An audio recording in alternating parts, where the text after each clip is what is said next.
Hey guys, welcome to the channel. Josh the Electric Woodworker out here showing you guys a couple things I like to do. I'm almost 700 miles in, and let's go over some mods and maintenance. Some things I do, some things I need to learn, and let's get right into it. First thing, that chain lube. I like to use that muck off chain lube. You don't need no high dollar, $30 thing that wraps around here and protects the chain, or protects the wheel and tire and all that from your oil. You don't want to get it in the brakes. That's first and foremost. Do not overspray and get it over here. So little cardboard, cut the hole out, and it hugs pretty tight. That's pretty. Let's try to yank this off one-handed. Usually you open this up and it would kind of come off a little easier, but that's all I did.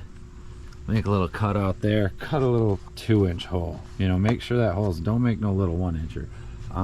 You got to fit a bigger guy there. But so I'll clean this off. That's about it. That's all I'll have to wipe off here. One thing, and when going over that chain lube, get the chain, obviously hand roll it while you're spraying, and then let's get this thing in. I did have that bike off. Let's make sure it's back in eco mode as it is, and just feather that throttle ever so lightly, and so you can wind it down to almost nothing. So spray on it again back here while you have the cardboard on. Spray on it again, keep it rolling. Then I also like to hit kind of down there where it's almost like a bearing would be, down in the axle or so. Hit that. I don't hit up here anything. Let me know if I should, if I'm doing anything wrong, but I haven't yet. I just kind of let that be. From here, after you kind of get that done, I like to do it every 200 miles. Hit the whole chain, clean it off, hit it. Another thing I wanted to go over, that Continental belt, which is pretty cool, readily available online for about, what, 16 bucks or so. I'm gonna try to make it, let's see what you can see. Try to get it down here. You'll notice that down on the bottom of where the rubber, not the chain here, but the rubber belt, the bottom section, you'll notice that it comes off the first, you see how it comes off the first 5 teeth or so before it reconnects? I don't know if anything is going to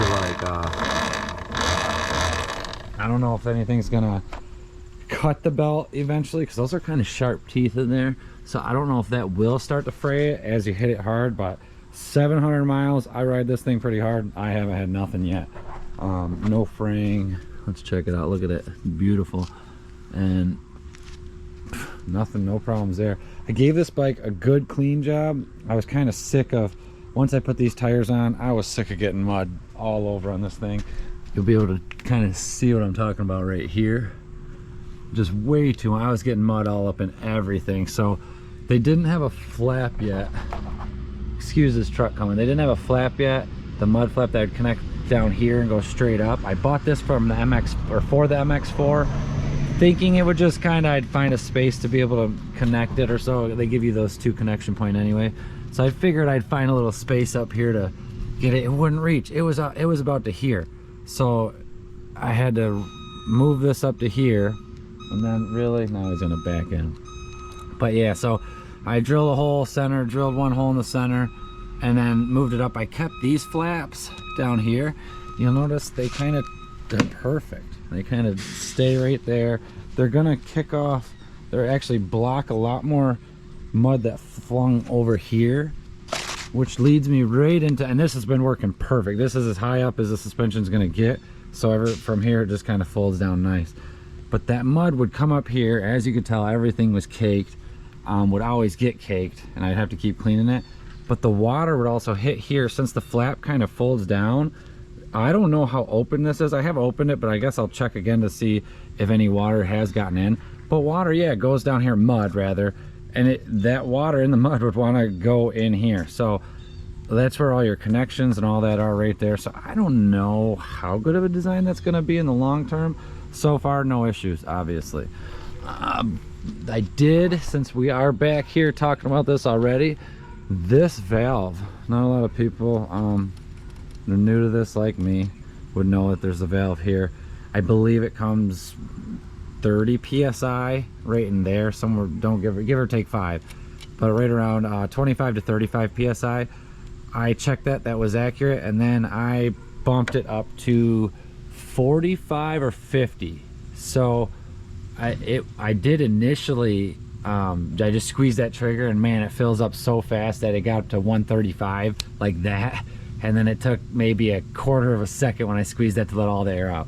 So it'd be quick with it. Don't sit there and hold the air on there. But so I got it at about 55 psi, 60 maybe 65, I forget now, it's been a couple days.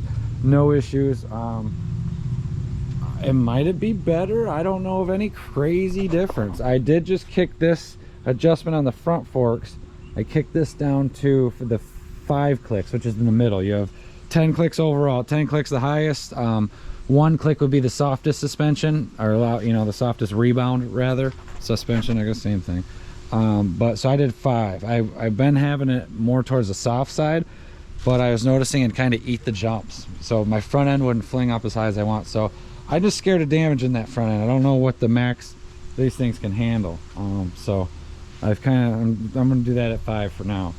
And let's show you one other thing. I got a little itchy. So these key cards, I'm sure you've already seen them. Plenty of videos are out there. I want to show y'all, if I can. I bought a little pack of 10 of these. Way too many for, I don't know if it's 10 bucks or not even, shipped to your door. So I used one already. That's how I start my bike. Oop. I'll turn the bike off, turn it on. That's how I start my bike right now with the clear card. But let's turn that off. The factory key, this is the factory key. Turn that on, hold that down, and stay holding it down. And then you'll hear that tone there, that beep, boop, boop, boop, boop. Grab your key. And once you hear that tone, this is synced. So every key will make a little different tone. When it starts it, this key, the 2 factory keys will make their own tone rather, versus these. But now, let's shut this off. Let's go back to this key we just programmed, which was a blank key. I only did these couple so far. These were all blank. Starts it right up.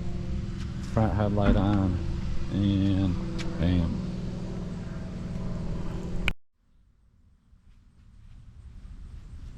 So outside of doing those keys, adding as many keys as you want so far, told you about the belt. We lubed the chain up. I would also, on top of that, add grease inside of the axles, if I didn't mention that already. 700 miles ish. I have not changed any mineral oil in either one of these. I don't know when I do need to. If you can let me know. If you could let me know in the comments below. And by the way, thank you for any likes. Thank you for the subscriptions. Subscribe if you want to follow along with more content like this. Thanks for the likes. Any dislikes, let me know in the comments below what you don't like and what I can do to help make it better. On top of throwing the miles on this pretty hard, having no leaks as far as no oil leak in front rear shocks, nothing like that. No lines have leaked.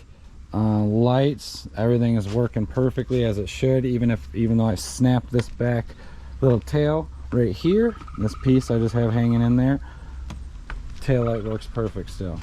So on top of breaking it all, and then now Luna.com, $9 for this, I think $15 for a new light.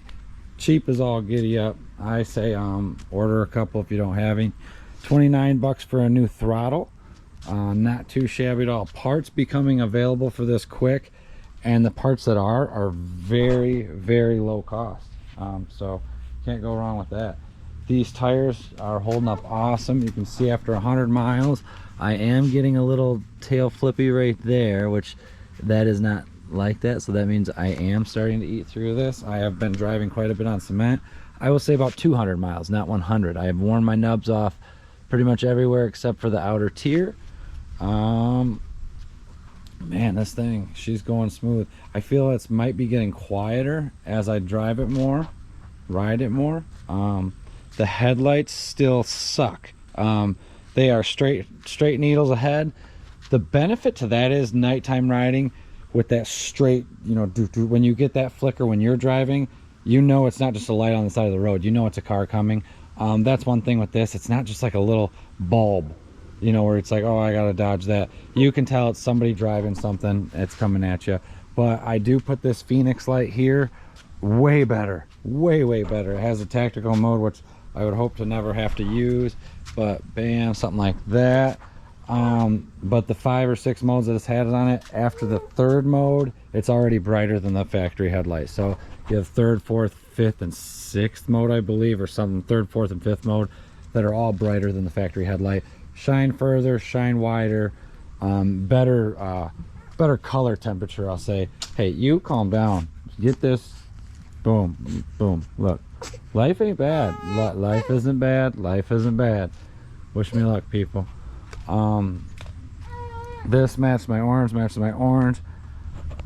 matches my orange helmet, so that looks pretty sweet. But thanks for watching. If you guys have any questions, let me know. We'll go over it and we'll get it done and going through it.